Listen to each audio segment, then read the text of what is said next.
Good afternoon and welcome to the Slovakiaring. And we're here for round 2 of the Porsche Fever series. We're coming towards the end of the qualifying session. 8 more minutes to go in this one with Christinani at the moment in provisional pole position. Last round won by Toras Tunila. Adam Kashoni was second and Kalosha in P3. The GT4s were won by Jan Nims ahead of Kubarevs and Bagley. That was your top three as they finished at Spa and now into a much more tight and twisty circuit here at the Slovakiaring. A lot more corners and a lot less top speed, but a lot of speed being carried through the turns. It's going to be tight in the traffic. And as always, I'm joined by Lorena. Good evening, everyone, and welcome. As Gustav mentioned, it's already the second round out of 5 rounds that consist in this championship.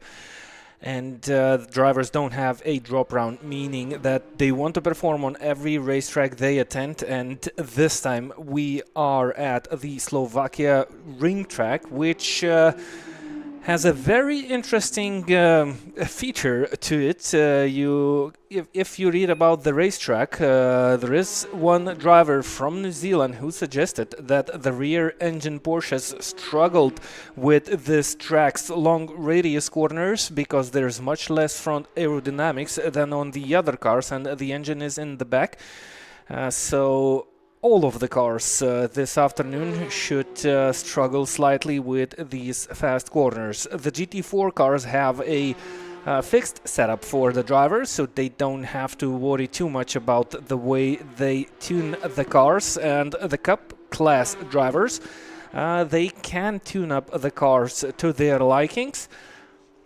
It's still the qualifying session, which is 20 minutes long in total. The drivers need to put in a very fast lap to start as high as possible, though it's a 1-hour race with one mandatory pit stop, so there's, as usual, there is the taste of some strategy involved. And the race that happened 2 weeks ago on Spa-Francorchamps saw that the strategy to go long on one set of tires worked out nicely. But this is another weekend and another race, so we still don't know and are not sure which of the strategies will play out the best. Remember, Adam Kashchony, who is currently 12th, only 12th, he was the leader in the race 2 weeks ago, but he was on a different strategy, and at that time the strategy for the Dream to Drive team drivers worked out nicely. They didn't... Wow, there was a contact on the racetrack during the qualifying session between the two different class drivers, including Adam Kashoni, who just sent his car into P4. And that changed... that changed what I was talking about, and I was talking about the strategies, different strategies 2 weeks ago. So let's wait it out and see what strategy brings the best performance this afternoon as soon as we finish this qualifying session, as Christinani sets another fastest lap in the qualifying session, but not by much. He's currently 0.06 of a second faster than the second placed Toros Tunila, and Matas Mendelis is in P3. Look at the gap between the Dream to Drive boys. And Matas Mendelis goes on top actually with the fastest lap time. Toros Tunila stays with the same lap time but drops down to P3 behind Nani and Mendelis. Mendelis looks like he... Did he have the advantage of the slipstream from his teammate? I don't think that's going to make a big difference around here, especially you're more cornering than you're going down a straight, so it might actually be hindering you. You're losing front end grip, you're losing the downforce, so even if these cars are not super downforce heavy, I don't think it's going to be quicker to be behind someone with so many fast and long corners as well. Wow, Jannens just said... Yep, sorry. Jan Nims just set the fastest lap time in the GT4 class. His previous lap time was 2 minutes 8 seconds and something similar, and he managed to go 6 or 7 tenths faster.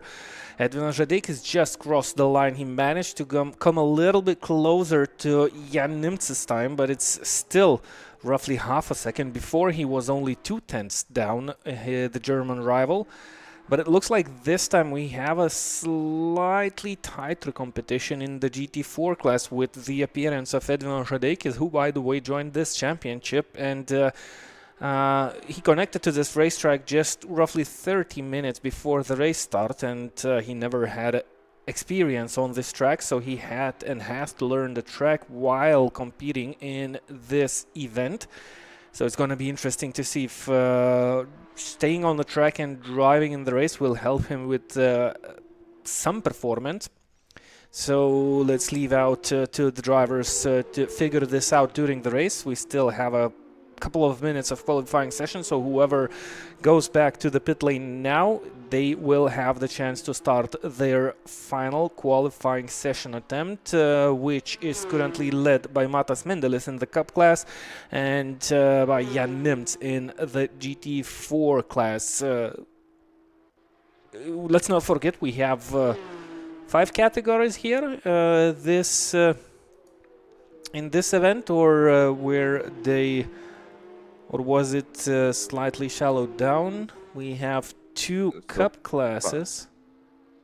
Yep, we have the GT4 Pro and Pro-Am and Am, and Cup Pro-Am and Cup Pro. So 5 classes once again, but also fighting for overall honors in their classes. Even if there's no prize for that, it's still nice to do it. In the GT3 Cup class, it is the top 5 who are all in the Cup Pro Plus class. And in GT4 Pro, it is Jan Nim second for Edna Žadeikis in the GT4 M class.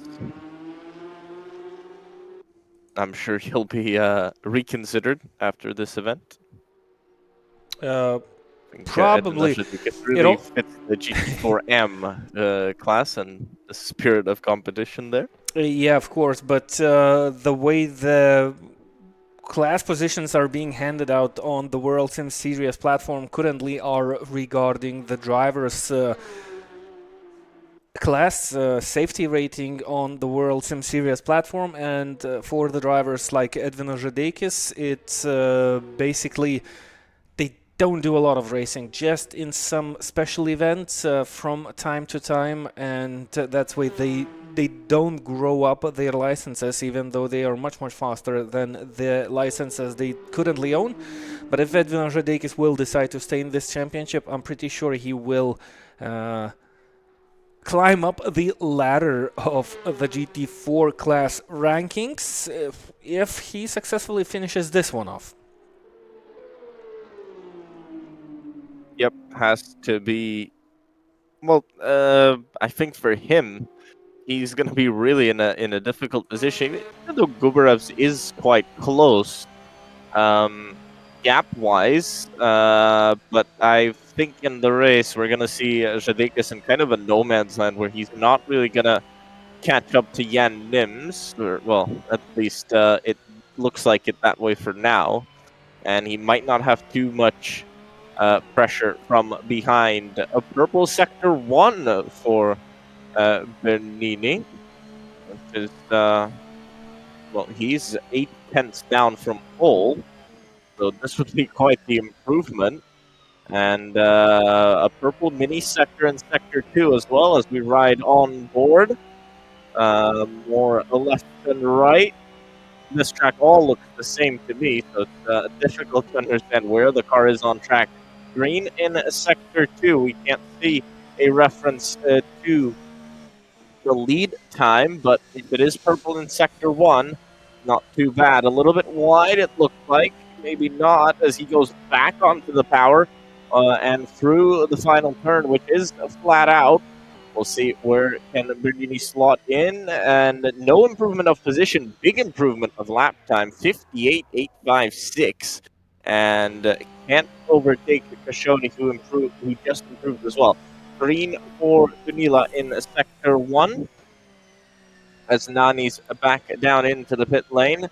Dunila not green in Sector 2, and I don't think it's going to be an improvement. Yep, it looks like he overshot the final corner just a little bit and couldn't rotate the car the way he wanted, but still a very nice view it was of the different lines of Bernini and Tunila. They go around the final corner, and to my understanding, we have the qualifying session already completed. So let's take a quick look at the qualifying session results before we get the drivers going on the field and onto the start and gridding up.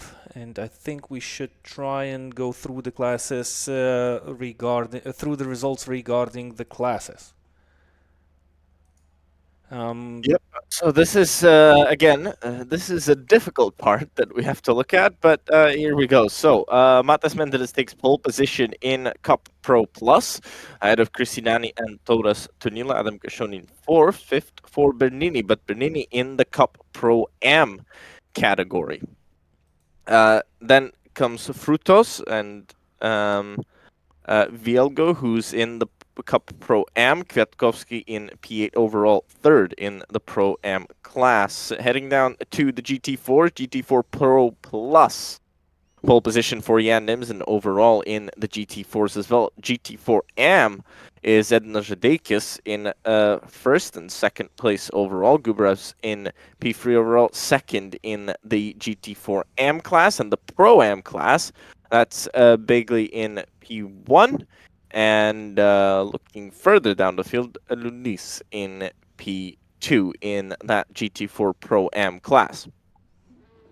So a lot of different classes. Some of the guys will not be fighting for position in class, but they will be fighting for position overall. Here we go for an hour of racing around the Slovakiaring, and we're underway. Mendeles gets a decent enough start, and I think he's going to hold the lead.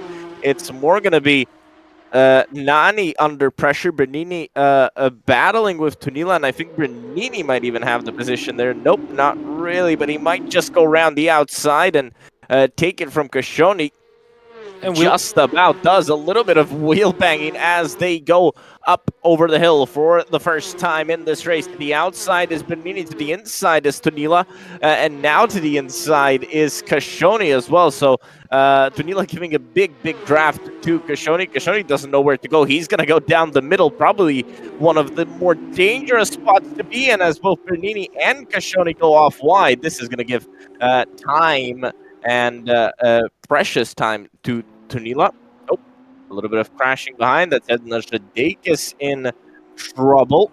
Oh yeah, I think he didn't have a very nice race start, and he was losing some places. I think he was running third, but then there were some GT3 Cup cars involved with these GT4s, the drivers who didn't have a good start or they struggled in the first corners. They dropped place, and I think they kind of made a lot of drama in the field of the GT4 class, so Edina Zhadek is losing quite a lot of places. And another big news for you is that our second place qualifying runner in the GT3 Cup class is out of this race or facing some issues, because I have seen Chrissy Nani dropping down the field. I think he had connection issues or something. He was disconnected. Look, he's going out from the pit lane. So I think the problems that he faced was something to do with the connection that he's currently running with. So this is virtual racing drama for you, and you can have technical issues on the real tracks, and you can have software or hardware issues on the virtual races. Look at the lead of Matas Mendeles already ahead of Toros Tunila by 2 seconds after one full lap. Yep, it's one full lap completed. So basically 1.5. This is the crest that the drivers need to go up and down, and sometimes the front tires, front wheels lose grip with the track. Hopefully we will not see issues regarding this at this racetrack, and lots of crests. This is a very interesting racetrack. It looks very technical, and the drivers definitely need to nail every corner, and whenever they overshoot one, they risk to overheat the front tires, and in a cup car you definitely want a lot of grip on your fronts to have a nicely balanced race car and have a calm race. But if you overdo the corners, you risk to struggle through the race, especially if you are not planning on changing the tires. A little bit of touch to the grass. Vielgo goes wide. Is it gonna open the door for Lee O'Brien? Nope, it looks like Vielgo managed to get back on power quite early on, even though he was running a little bit too wide into that corner. He stays ahead, but the gaps are still so tiny because this is just the second lap of the race. As we go through this little S section and into probably the longest straight on this whole circuit. This circuit has got so many different variations and so many different layouts that you have a lot of options at how to tackle this one as they come out of that very, very long final turn. Mendelis, I was gonna say quickest, but Toros Danila matches him just 100th of a second quicker. So those two running at a very similar pace, but Mendelis controlling the race very much so at the front of the field. Almost 2 seconds to the good now in the lead. And after just 2 laps of racing, that is a pretty promising sign. If he can keep this pace up, we'll see what Toros Danila can respond with himself. Doesn't that suggest that both of the Dream to Drive cars are again on a different strategy than the remaining field? Both of these cars were the slower ones on the Spa-Francorchamps circuit, especially at the beginning. They had to take care of the tires because the strategy was to go long. What about this time? Look at the gap. Both of the cars are at least half a second faster than the drivers behind. Kovshony in P3 was half a second slower. So does it suggest that the drivers are again on a different strategy, but this time vice versa in a different order? Because the International Racing Team cars 2 weeks ago were on the short runs. They changed tires, they added fuel, and they didn't think about saving and looking after the tires. I can't really see a strategy here where the drivers don't go for a tire change. You have a lot more wear on the tires here. That's for sure. There's a lot more loading. And it comes quicker at you, so you don't have that much time to cool the tires down as well. So I think they're going for a strategy of we're going to change tires, whatever happens, let's just build a gap. I think that's the logical strategy here. Vilgo going backwards on the field. Matas Mendel is setting the fastest lap time. Guys behind are kind of finally trying to match the pace of the Dream to Drive cars, as Vielgo has just lost 2 places on the previous lap. He firstly lost to O'Brien, then he was overtaken by Kalostsai. Before Kalostsai overtook him, Vielgo made a small mistake, went a little bit deep into the corner, and Vielgo didn't wait too long as he made that move go. Look at the Cup cars. They are still around the GT4 class, so a lot of struggling in the Cup class, and still some cars are mixed with the GT4 cars, creating a little bit of headache for both of the drivers, the ones that want to go around and the ones that are in the slower class. The drivers need to cooperate nicely and understand each other on the racetrack as well as they can. That's still Estudillo who tries to overtake those GT4s, and it looks like he's being challenged quite nicely. This is a racetrack where the GT4s maybe are slightly faster compared to the Cup cars than they were on the Spa-Francorchamps circuit, maybe due to the long, fast corners. It's easier for them to kind of be slightly faster compared to the pace of the GT3 Cups, and that creates a little bit more headaches for the drivers trying to race for positions. Radekis, after the first lap incident, he's currently 5th in the GT4 class. Nikanen tries to chase down Edvinas and maybe take that spot back, as they are being joined by Kalmaitis, another Cup class driver, a Pro-Am driver. And this creates a little bit some struggles. Look at the pace of Matas Mendelis, 2 minutes, 0.1. What is this guy thinking? I don't know. For me, looking at the qualifying results and now at the pace during the race, I just cannot think about a very different strategy from Matas Mendelis, at least. Is he on a very nice rhythm? He managed to pull out into the front of the field. Actually, he was he started first. He stayed there and kind of dominates the race. He was 1.5 faster than Chrissy Nani, and he was 0.2 faster than Toros Tunila. So maybe Matas Mendelis feels very comfortable on this track in Slovakia.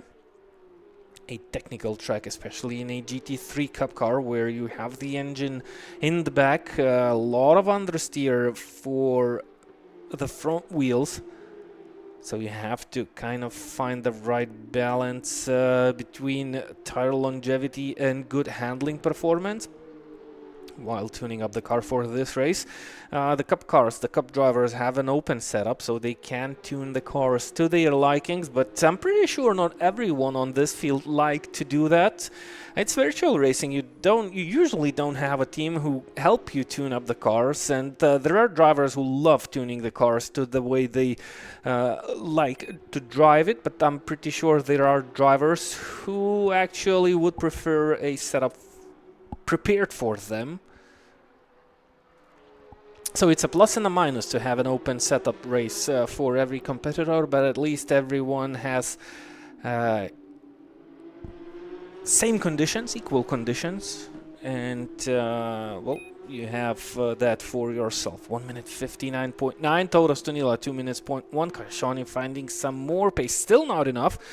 2 minutes 0.2, O'Brien losing out already, Colosse matching the pace of O'Brien, so still battles in the top 10 places. Look, most of the Cup cars from P7 just managed to put in their personal fastest lap times. That's FM battling Frutos, or is it a lapped car? I'm not sure what's happening here. Weaving across the straight, trying to defend the position. That's Frutos doing these interesting moves, and there's a contact between Frutos and FM, and there goes your Weaving. Well, I'm sure he didn't do anything illegal. He just weaved to the right side of the track and then went back to his braking zone. I think the blame should go to the hands of FM.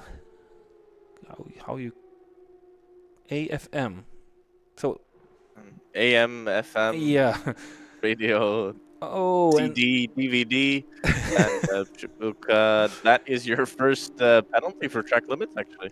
Yep, drive through for cutting the tracks, and the drivers spoke before this race. If you want to go fast, you have to take a lot of risks, but taking risks might end up with some track limits, and track limits might end up for drive-through penalty. Look, Edvin Radekis also receiving a drive-through penalty for cutting the track, and it's not enough to cut the track once. I think you are being penalized for cutting the track or driving over the limits 3 times in total, but the system needs to calculate if you gain some time. So basically, if you go wide, you definitely gain time, and the system catches that and gives you some penalties. So we are currently 12 minutes into the race. We have completed 7 laps, I believe, or 6 laps in total. I'm always getting confused how the lap system is being calculated on this tower. Anyway, 6 or 7 laps completed and already 2 drive-through penalties for 2 drivers out of different classes. That only proves that this is going to be a very tough race, especially if we will have some drama or a lot of racing action at the end of the running. If we will see some different strategies. Przybyłka just completed his drive-through penalty, and Edwin Žadeikis should follow up with him. And Edwin Žadeikis was back to P4 in the GT4 class, and actually not too far away from Rahmanian, who is currently second, quite far away from Jan Nems, who is currently in the lead. But it's basically a great, what started as a great race for Edwin Žadeikis seems to not be taking good shape. And these drive-through penalties definitely not help the drivers with the results. Adam Kajani is currently third. Remember, our current championship standings, it's a battle between Tunila, Kashoni, Kalosai and Mendelis. Mendelis is currently fourth, and another interesting feature, I don't know if that's a feature, but Matas Mendelis doesn't carry any ballast on his car. TG, drive-through for cutting, TG. A lot of interesting short names in this event. Drivers with only one letter for the name, which is actually in I think WorldSimSeries platform requires you to use the full name, and I'm not familiar with names of people that are only 1 or 2 letters, so you can be disqualified for using an invalid name actually if you read through the rules. I'm not sure why they being shown as just 1 letter. Is this a system?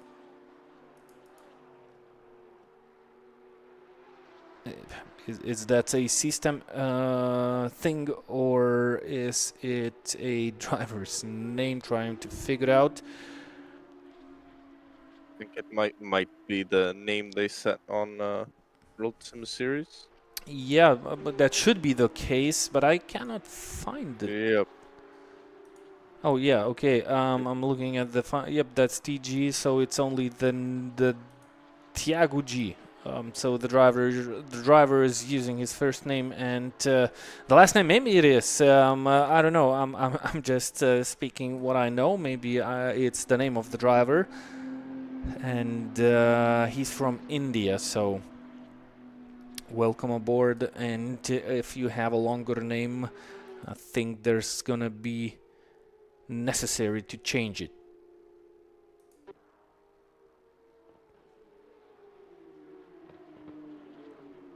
Przybyłka, another drive-through taken. I didn't notice. Maybe did he receive another drive-through for cutting? I don't think so. They just served it later. No, he served it before, and I've just noticed that he served another drive-through penalty.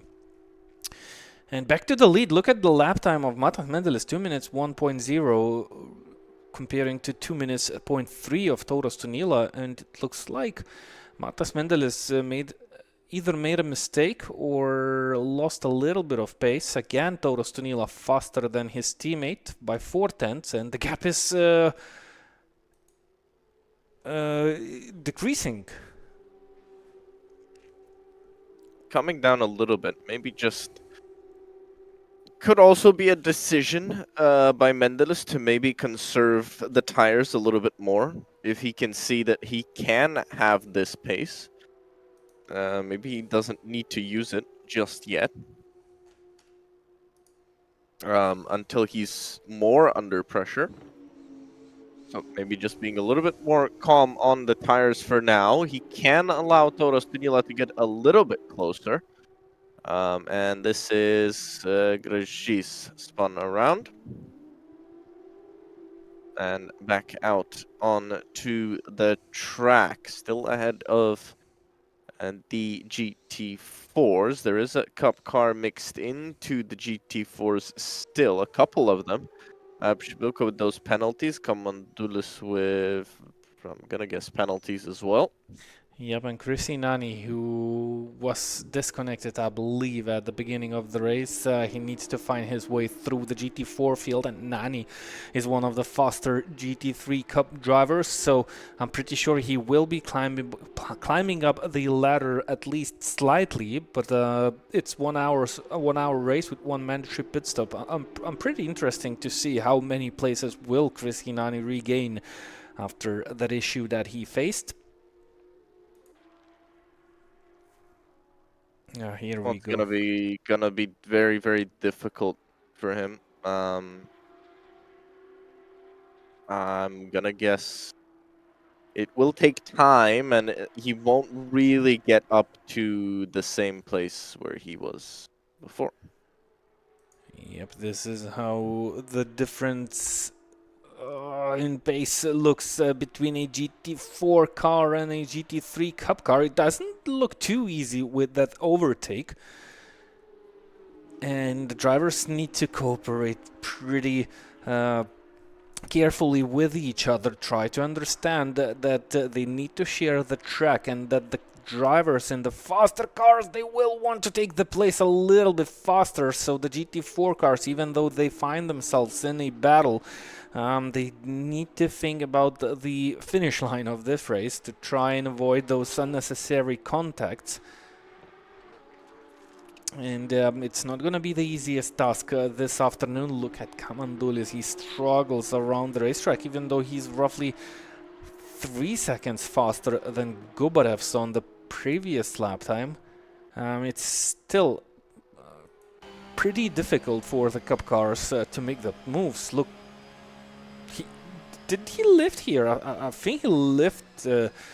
He made a lift of the throttle to not to make that move too early, so I think Kamandulis tries to be really careful here in between the GT4 class, especially while he's racing with the class leaders. There you go, Rahmanian just leaves enough of room for Kamandulis to make that move, but it looks like the drivers need to think a lot about the moves before they take those. This is a battle between Vielgo and Colossi. Remember, Colossi is currently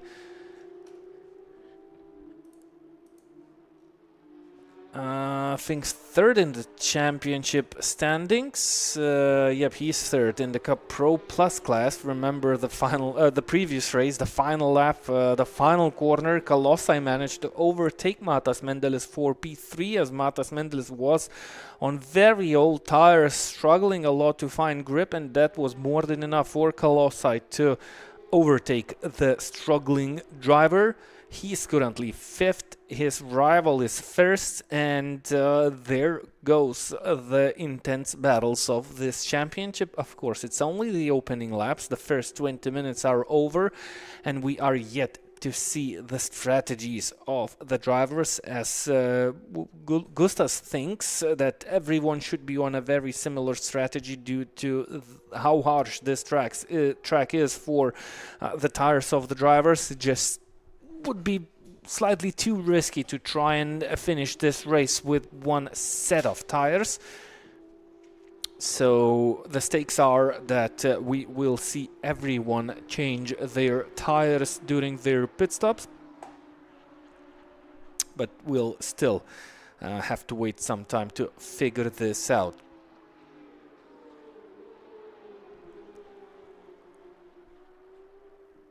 Yep, still, well, everybody's gonna be, who's gonna be pitting for tires should be pitting at about the halfway point in the race, normally.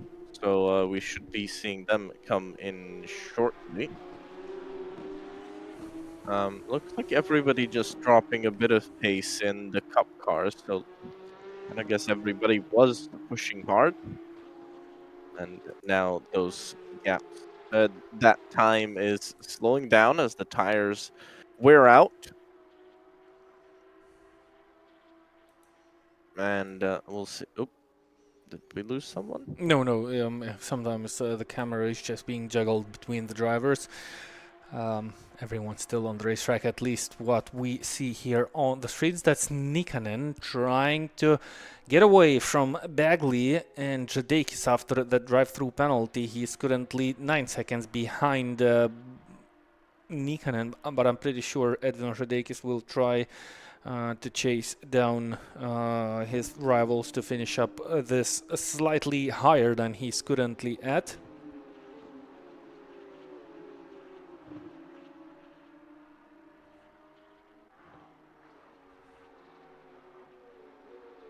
Yep.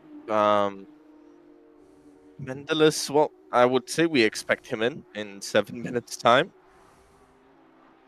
2025, so that's also traffic playing its part.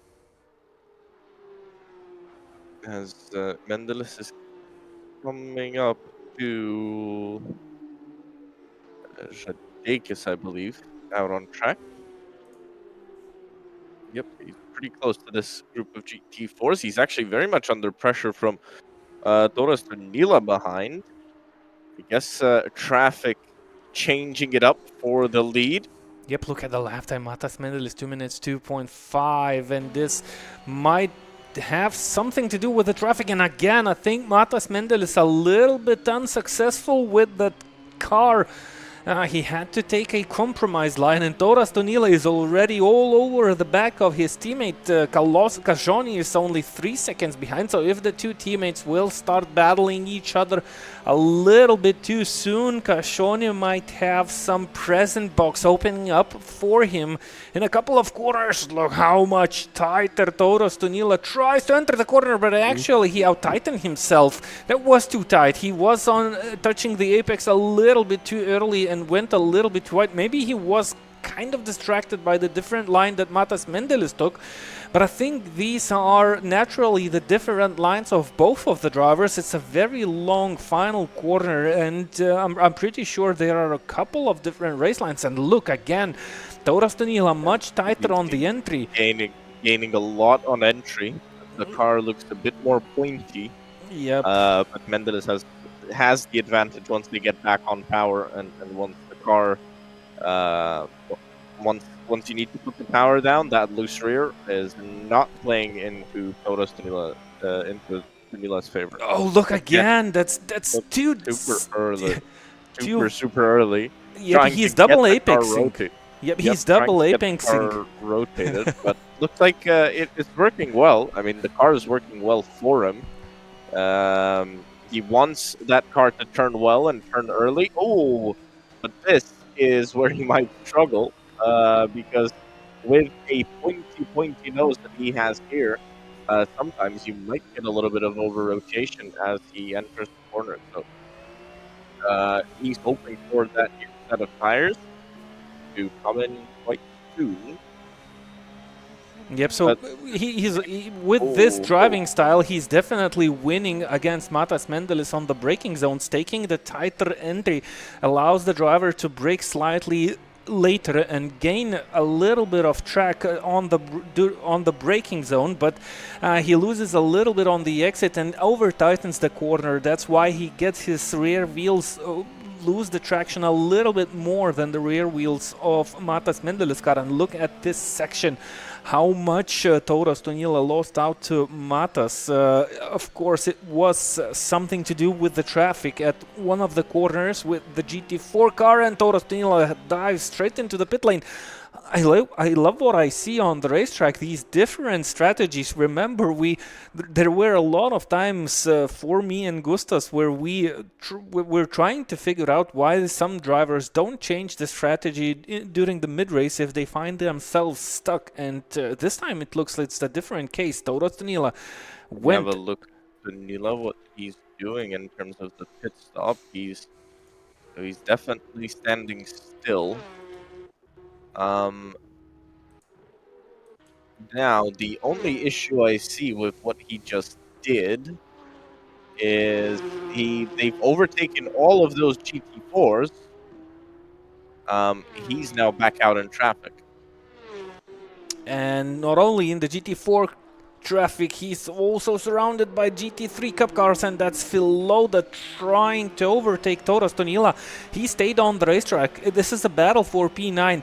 Filoda has all the rights to go try and overtake Toras Tonila. Toras is on new, fresh set of tires. I don't think there's much of a point here to fight Toras for anybody, especially as he's on a brand spanking new set of tires. He's going to have to hope this traffic is going to play into his hands. And Mendelis just kind of needs to watch the gap and just look at when he needs to hit. If Toras Tonila will be in a lot of traffic, he's just going to be losing time and, most importantly, losing a fresh set of tires and the extra grip that it provides. But looking more stable, a little bit wide, I think, from the in the back. Yep, and Toras will have a slightly longer stint till he crosses the start and finish line, but he might get that slight edge if the traffic will not play a too big of a part in the driving of Toras Tonila. Look at Matas Mendelis, he's responding to his teammate. So basically similar strategy. What about the remaining field? Cajone stays on the racetrack, Bernini stays on the racetrack. I'm pretty sure every other driver will stay on the racetrack. This might be some sort of a shared strategy between Matas Mendelis and Toras Tonila, or a response from Matas Mendelis to what Toras Tonila did. I'm not sure which is the case. Did the drivers share one strategy or similar strategy, or it's just a response from Matas Mendelis on the pit stop that Toras Tonila did? Remember, this championship offers the drivers the tire blankets. That means that their outlap is not that slow as it used to be in the previous championships. And Matas Mendelis exiting the pit lane, and Toras Tonila is maybe he's a little bit closer, but Gap actually maybe he's a little bit further away. Gap stayed pretty similar. Kashoni, he really has no other option here. He needs to stay out now and keep running his race. I mean, when he had that pit stop plan, that's when he'll have to take it, but he's actually in traffic as well, so not helping his cause. It's a very busy track. Look at the track map. It's traffic all over. Well, it looks like Adam Cajoni will have another GT4 car ahead of him. Then he'll have a slightly cleaner track, so without traffic, as Matas Mendelis and Toras Tonila will surely have to deal with a lot of traffic that they had to deal before, so that might come in handy for Adam Cajoni. He was 3 seconds behind Toras Tonila before Toras took that pit stop, so it's still game on between the two actually teams battling for the championship. Colossi is currently third, Paul fifth. Virtually, Adam Cajoni making a huge mistake. That's definitely not gonna help him in the battle for the lead, and he dives straight into the pit lane, and that's gonna be some time lost. Lulis drive-through taken in the GT4 Pro AM class, so some of the drive-throughs are coming in as Colossi stays on the racetrack. Bernini goes to the pit lane. Matas Mendelis is on the racetrack. Where's Toras Tonila? How did Toras Tonila lose? Oh, actually, that's Matas Mendelis who gained one place, I believe, against Galhardo, and Tonila is still stuck behind their rivals, the car that has yet to make a pit stop. And this is a headache for Toras Tonila. Cajoni in the pit lane. He's going out, but he's gonna definitely end up behind Toras Tonila. After that mistake, he didn't lose too much with that off track, but looks like that's gonna be a slightly bigger gap than it was before the pit stops, as Toras Tonila finally manages to go through Galhardo, and Cajoni gets back on the track in P5. And he's really what he really lost there was any chance at a gain of position. Now, does Cristiani need to pit? Yeah, good question. Well, if he had a disconnect, technically, well, he went out of the pits. He didn't drive past the pit entry line. Yeah, so he had a disconnect. So let's assume he was towed back to the pit lane. When you restart, oh no, he has to go into the pit lane. He answers the question very Yep. swiftly. Yeah. It was sharp mind of you, actually. Nice thinking. Maybe the driver didn't thought this one through. No, I think he has an indicator of if he needs to Oh pit or yeah, not. yeah, exactly. That's the real penalty, I believe, It's system that helps you unfortunate understand that these it things. didn't count that. I think if it would have counted that, he would have been in a better position. Gonna drop Definitely. back. I think he would have had still a chance at a top 10 finish here. Into the pits is Colossi. He's the last of that leading group to make his pit stop,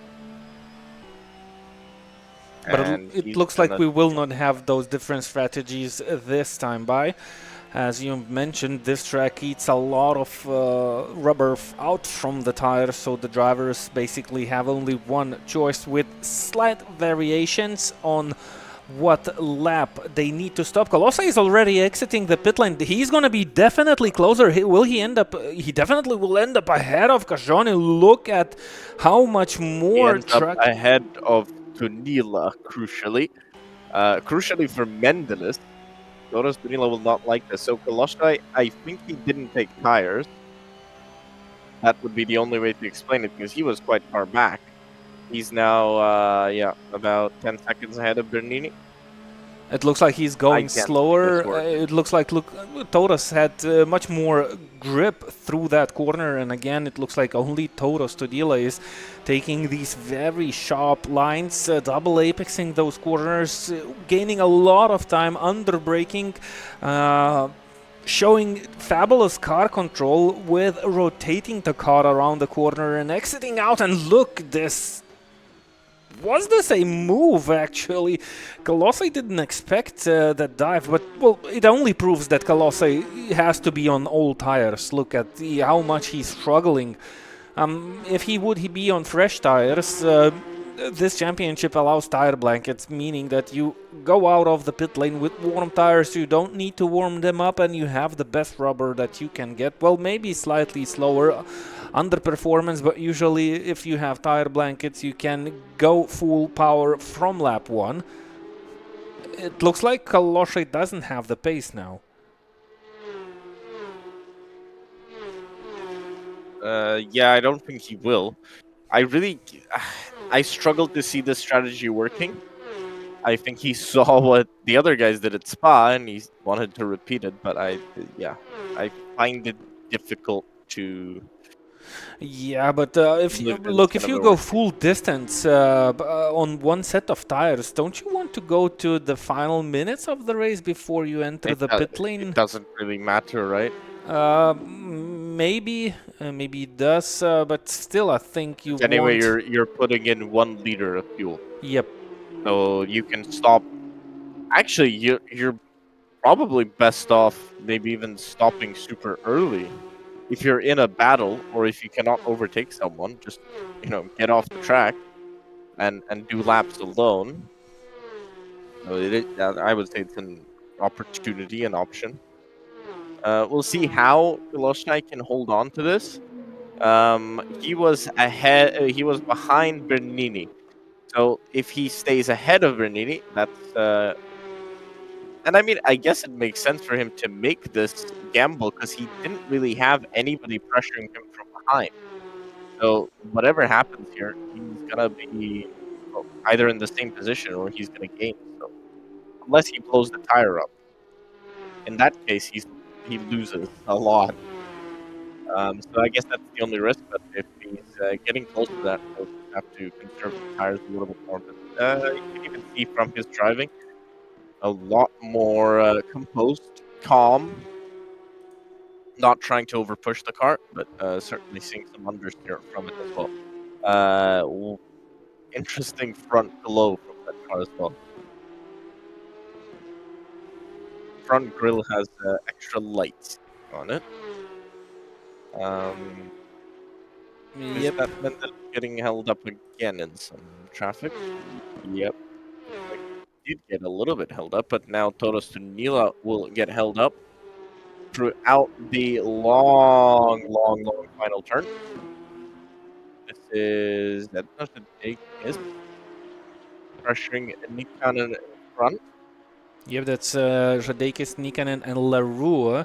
A battle for P4 between four Actually, this GT4 is a cars. battle for the win in GT4M. Yep, so Edvin Žadeikis is currently third in the AM class.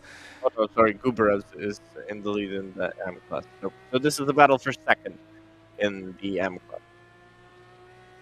Well, we have the most drivers in the M category and only a couple of drivers in the Pro Plus and Pro M class.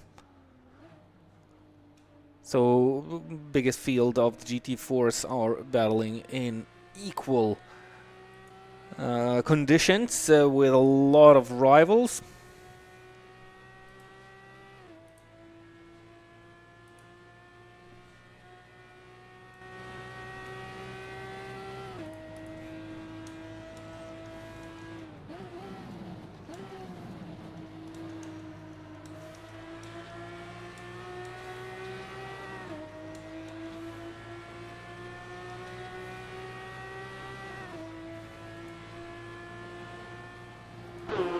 And that's getting closer between these three drivers. Edvin Žadeikis managed to gain. Coming up behind, so could be used to someone's advantage here. Down the inside, big move from whoever that was approaching the traffic. Contact on the exit. Such a big move that, contact with Žadeikis as well. That's LaRue of the racetrack. Yep, it looked like, well, I don't think Žadeikis had many more places to go. Graži's drive-through penalty for track limits. Now Žadeikis behind Nikkanen for that P2 spot in the M class. Getting closer and closer, but not trying anything desperate here as Nikkanen goes a little bit wide. They're going to now go side by side with, well, maybe not. I thought they were going to go side by side, but GT3 Cup approaching from behind as well, so this might get a little bit spicy. It might be free wide into the braking zone. Nope, Žadeikis doesn't have room. The smart thing to stay behind, and actually the GT3 Cup car goes off wide, pushes out Nikkanen, and Žadeikis gets the position. He'll try to hold it into the final turn, but I think he's quicker than the guy he's fighting right now. And yep, using the traffic to his advantage. You can use it as the overtaker and as the defender as well. And so far so good. Edvin Žadeikis goes through into P4. Nikkanen tries to still hold on to the back end of Edvin Žadeikis. So Edvinas cannot allow himself to do any mistakes as Yuri Lapo makes a drive-through penalty as Nikkanen goes for a move, or actually it was some free room left for the GT3 Cup car that is leaving the pits, but this is battle. It didn't go nowhere. Both of the cars still close to each other, meaning that anyone can kind of gain something extra out of the traffic. Look at Nikkanen. Edvin Žadeikis needs to go wide. This is door opening chance for Nikkanen from Edvin Žadeikis, who had to leave a little bit more room for the GT3 Cup car. Manages to hold on to that position. Still needs to go defensive as Nikkanen tries to go around the outside. I think that's going to be a little bit too deep. No, that's actually double apexing that long right-hand corner. Still, Edvin Žadeikis holds on to that position, running in the middle of the racetrack, kind of taking that more usual line as Matas Mendelis puts in the fastest lap time of the race so far, 1 minute 59.9. He's in the battle for the win in the GT3 Cup class. This is a very nice battle between Nikkanen and Žadeikis. Both of them are 20 seconds behind Gubarevs and even more seconds behind Rahmanian, so I think this is about as far as the drivers can go in this race, so they want to kind of battle it out in a very manly manner. Doing it nicely, but I think that's this one is over, so nice driving by Edvin Žadeikis. Przebilka, another drive-through for cuttings. I think that's going to be his third drive-through penalty of the day, and he is currently 19th, so it's not going the way he would like. Rahmanian, 10 seconds behind Nims, 2 seconds ahead of Gubarevs. a battle which also needs to be answered before we will take that checkered flag, and I think it's about time to try and get back to the race in the GT3 Cup class. Look at Colossi, definitely on old tires. Cascioni is already all over the back, that black and white car. What about Bernini? 4 seconds behind, well, 4.5 seconds behind Colossi. If Colossi will find himself in a bigger battle with Cascioni, he will help Bernini to gain on him, and this time Colossi risks to lose the position on final lap, as he did win a position 2 weeks ago against Matas Mendeles, who was on a very similar strategy. So at now it looks okay. Cascioni won at least once, Colossi won at least a couple of places with that different strategy,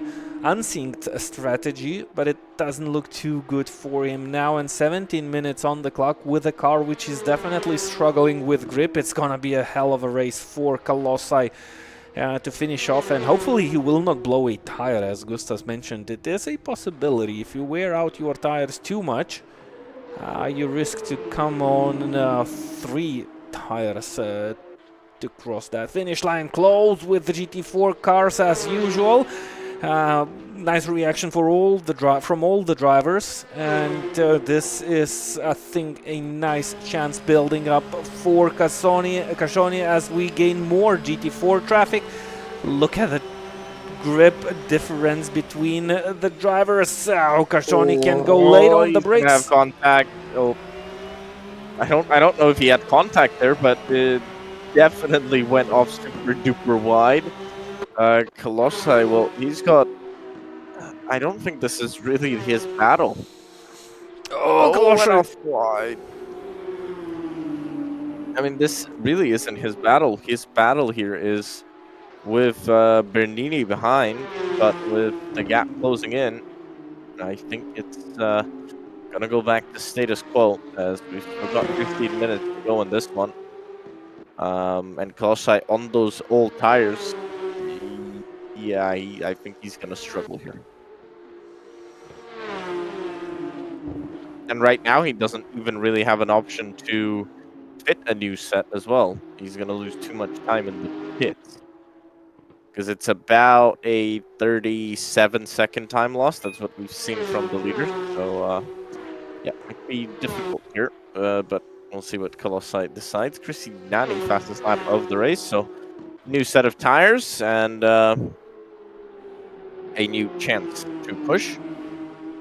Try and show his pace. He's closing in on FM in front and Kwiatkowski. Those are the only two that he's really going to be able to take. Oh, Bernini off the road.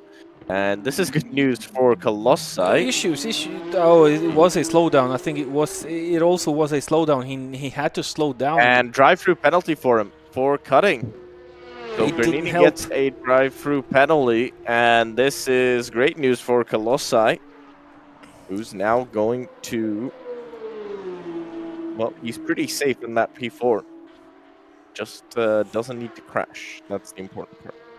Yep, and that promises us a very interesting battle in this championship, because all the drivers who are currently P4 in the championship standings are also P4 in this race, just in a slightly different order at this moment. Mendeles is currently in the lead, Tunila second, Cascioni third, and Colossi fourth. So I believe Tunila should hold on to the lead in the championship standings. If he manages to finish second, he's currently roughly 8 seconds ahead of Cascioni and 2 seconds behind Mendeles. So he still has a chance of winning this race.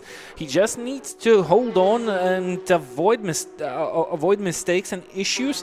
Try to save those tires, hope for some help of the traffic, and that's still pretty much doable.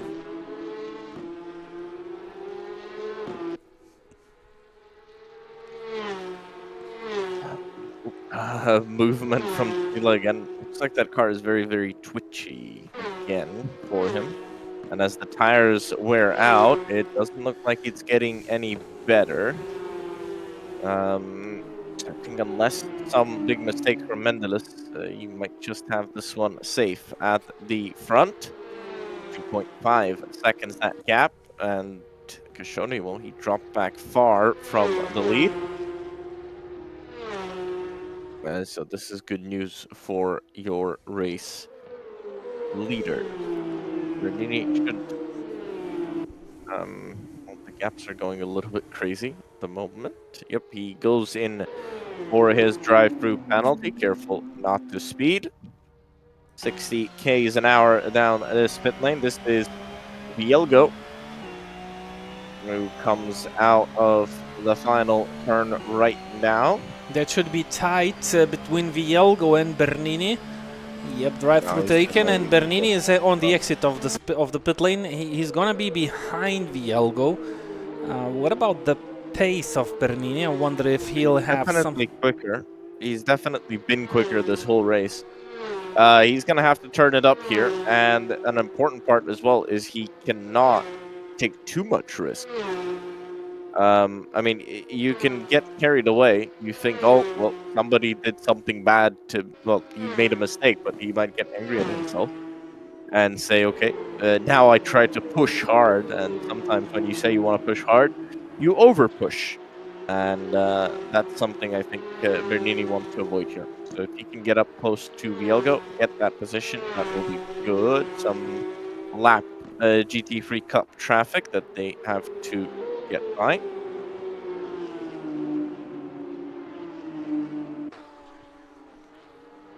Yep, Vielgo is stuck behind a GT4 car. He definitely lost some time here in this situation, 1.3 seconds. More drive-through penalties coming in for other drivers, so it's still a factor in this race. It's still not over until it's over for any of the drivers on the racetrack. We have seen Bernini making a mistake under braking, and he made one mistake and received a penalty, so lost much more time with that mistake as Vielgo tries to go around the GT4s as fast as possible. Looked a little bit risky, but it worked out. Bernini gaining, but not by much. Oh, he was very tight with the GT4 car, but actually, well, finally, thankfully, he managed to avoid that contact and continues his run to try and catch up with Vielgo to will try and finish this race at least at the position he was at while before he received that drive-through penalty. Frutos managing to put in his personal fastest lap time as Nani is already up to P14. He was very fast in the qualifying session. A big and huge shame this car is out of contention in the battle for the win, because Nani would have definitely been there as he clips the grass and sends the car slide around the corner. Nice car control, tries to avoid those track limits as he finds himself 17.5 seconds behind Bobula, which is basically the highest Nani can go on himself in this race so far, unless something goes unplanned for the drivers ahead. That's Gubarev's trying to chase down Rahmanian, but it looks like Rahmanian is on a slightly better pace, well, at least overall, because previous lap time of both of the drivers was basically the same, 2 minutes 9 seconds and 4/10. So both drivers can match up the pace, but Rahmanian finds himself ahead and maybe doing a little bit better job in the traffic. In the meantime, Žadeik is already 5 seconds ahead of Nikanen. Nikanen is pretty much safe with P5 in the GT4 class overall and P2, that's P3 in the GT4 AM class. And as usual, we kind of hope for a bigger competition in the GT4 class. That was tight between a GT4 and Tauras Tunila. And Tauras Tunila lost out here now to Matas Mendelis on the previous lap. Look, 2 minutes, 2 seconds, 0.5. This might have to do something with traffic. And, well, that doesn't look too good for Toros Tunila if he wants to go for a win. So what can he expect here now is maybe some gifts from the traffic, maybe a mistake from the leader, but without putting too much pressure on the shoulders of the leader, you kind of leave him hanging there in his own rhythm, feeling calm and relaxed, seeing the gap go up. It's definitely much easier to control the pace than seeing the gap go down. And only slightly less than 8 minutes are on the clock, so I'm pretty sure Matas Mendelis will handle this perfectly, but, well, it's never over until it's over. And Matas Mendelis still needs to hang on there. That's Lapo and Grajis. I believe Lapo just lost out to Grajis on before a couple of corners. Remember, Grajis received a drive-through penalty earlier, and we have seen Grajis making a mistake by running a little bit wide and off the racetrack, spinning that GT3 Cup car around, taking those tight lines also. So a couple of cars on the track definitely using a slightly different approach on this racetrack, which you can easily do. These long hairpin corners, they open up for a couple of line possibilities as Grajis goes deep into the corner, locks the brakes. Very deep into the corner. Wow, And he's now looking in the other direction as well. Be careful. And back out on track, but not without struggles. Back to Kashone. He's just negotiating some GT4 traffic. 8 minutes to go on this one. Bernini close to Vielgo. Might think about making a move very soon. He's not got much time left as well, so best to think of making a move. Actually, 6 minutes left. Yep. A little bit less quality on my screen, so it looked like an 8, but it's under 6 to go now. So the time pressure even more on than I thought. And dry fruit taken by one of the GT4s. Yeah, that's TG. I think it's already at least a second drive-through penalty for the driver of TG. As Bernini tries to stay on the racetrack, battling for that 5th place he was running at. He was looking at P4 finish, and it looked like an easy job, but... oh, yikes. Bit of a push. Maybe didn't expect Vielgo to go a little bit slower through that part of the track. No harm, no foul, though. He didn't gain a position. Just a little push into the rear. Everybody survived, so not too bad, but very wide. I think Bernini came off worse with that one. He's got some front-end damage as he goes down to the inside. A little bit of side-by-side contact and gets the job done, at least so far. But he's going to be under pressure now as they head down the back straight. Vielgo getting closer and closer in that slipstream. If he wants to respond, he kind of has to do it now. And Bernini doesn't really know what to expect as his car didn't turn previously. It doesn't look like it's turning super well now. Vielgo back down the inside, and I think he might just about get that position back. Super duper tight over the grass. These two really badly. Oh, Bernini, you think a little bit of a threat there, I would say, down the straight, down the inside, fakes that out. And wow, gets the move done, but I don't think this is over just yet. This is a very great battle. Wow, the slipstream did the slipstream work so well, but maybe Bernini didn't have enough of straight line speed due to that overtake he took with the tight line, late lunge into turn 1, but it was brilliant move. I thought he went on the brakes almost, the way that the car slowed down. Well, it looked like so from the onboard of Vielgo. Brake check him. It was an interesting thing to see, but clearly not. Clearly everything is fine. And Bernini up into 5th place now. And if he doesn't make more mistakes, I think he's just gonna hold it. I think Bernini having some connection issues. Look at the way the car goes around the racetrack. That's a risk for Bernini to lose the connection overall. Didn't look too well at a couple of corners. I think it got better. Still, the car jumps around just ever so slightly. You can notice it changing the direction a little bit too drastically. Yep, the camera bounces. And I was running with Vielgo. I'm trying to figure out if that's internet connection of the broadcast computer, but I think it's the internet connection of Bernini.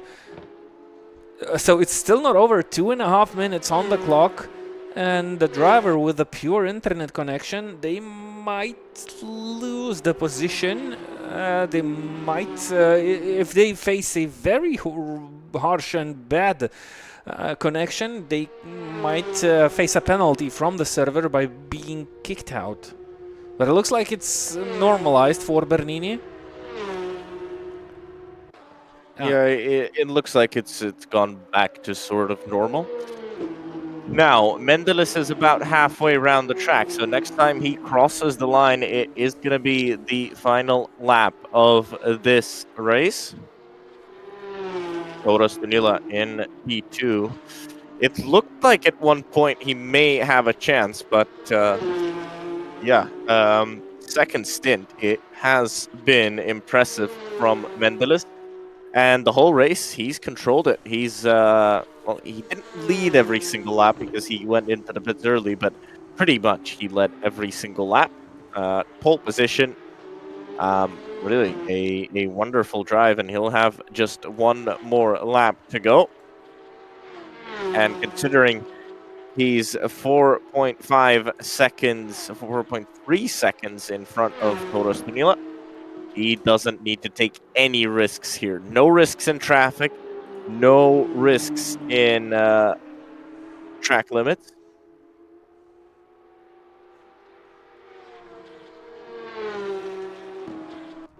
As Matas Mendelis starts his run on the final lap. Where do we find Jan Nims on the racetrack? Roughly in the middle of the track, ahead of Matas Mendelis, and I think Matas Mendelis is a little bit too far behind to overtake Jan Nims. So Jan Nims is on his provisional, not a provisional, but on the penultimate lap of this race in the GT4 class, as Matas Mendelis continues to dominate the field. It looks like it's game over for Toros Danila. By the way, Toros Danila has the heaviest car on the grid, with 15 kilograms added to the ballast, and Matas Mendelis has 0 kilograms, and he's therefore a hero this afternoon. But in 2 weeks' time, he'll have that slightly heavier car for himself. Well, Toros Danila is going to add some weight on as well. Yep, plus 10 kilograms. So Toros Danila will have 25 kilograms compared to... Second place. Yep. And Cajoni will have 15 kilograms of weight for the next race if he finishes third, but it looks like he will finish third.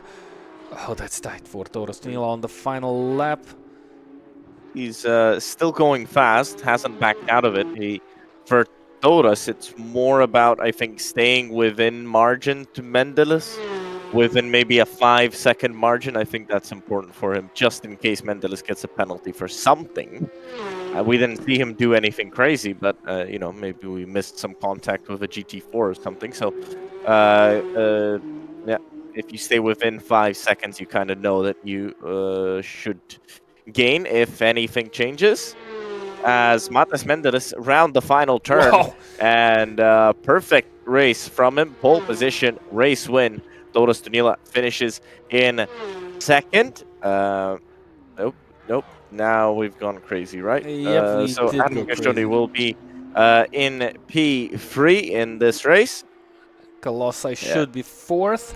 Yep, As Rachmania and Gobarev's no tire strategy. It worked out for him, I would say. Gained the position. And this is Jan Nims Well, another uncontested race for Mr. Nims. We'll see how far ahead he is this time. Oh, he's very far ahead because his rivals are already finishing. They were behind the GT3 Cup leader. That's how far in front he was. Ahead of his main rivals. Still a couple of corners to go. Almost half a lap for Jan Nimtz to complete in this race, to take that checkered flag in a position that he's already very used to. And Actually, Jan Nims will finish a lap ahead of the GT4 field. Yep, because yeah, that's good point. He was the only car not overtaken by the GT3 Cups the same amount of laps as his main rivals, and he has the chance to go off for one extra lap in this race to take that checker flag as he approaches the final corner of the Slovakian ring,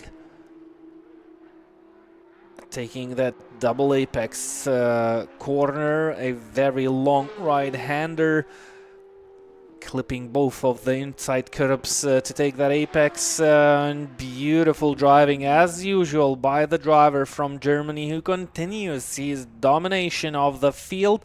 No matter which driver joins the series, there is nothing to be afraid for Jan Nimtz as he simply goes to show off his natural talent here on the virtual racing platform WorldSimSeries.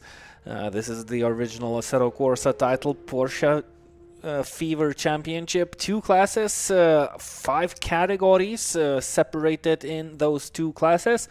And I think it's time to go through the results of this race. As usual, Gustas will lead us through. So Matas Mendelis wins this one ahead of Tunila and Kashoni. Colossi in P4. Pro-Am won by Bernini ahead of Vielgo, ahead of Vilode, who was down 9th overall. And if now we're looking down to the GT4s, GT4 Pro Plus is Jan Nims ahead of Rachmanian, and I don't believe we had any GT4 Pro Plus, any more GT4 Pro Plus 2. cars. Nope. Only 2. Yep. So GT4 Am won by Gubres ahead of Jadekis and Nikanen. That is your top 4. And top 3, and GT4 Pro-Am, that's Bagley and Lise, another 2-car class. So this is our race result from the Slovakiaring. Next time out, we'll be heading to the Red Bull Ring with these cars once again. A lot of traffic again, as another very short track, but maybe more opportunities. And more opportunities for strategy, I think, as well. Not so much tire wear around that place. So it will be exciting to see what happens next time. So thanks for being with us, and see you very soon, because this weekend we will greet the tribute to Senna Imola 12 hours race on the Assetto Corsa Competizione platform. So that's going to be a very huge fest of racing action on your screens for straight 12 hours in total. So relax a little bit, enjoy, and I'm pretty sure we will meet this coming Saturday. Go to get some more info on the WorldSimSeries platform. This is the web page where you can find all the statistics and see how the drivers are doing in the pre-qualifying session. I think it's go time now, so thanks for being with us, and have a good rest of the very late evening.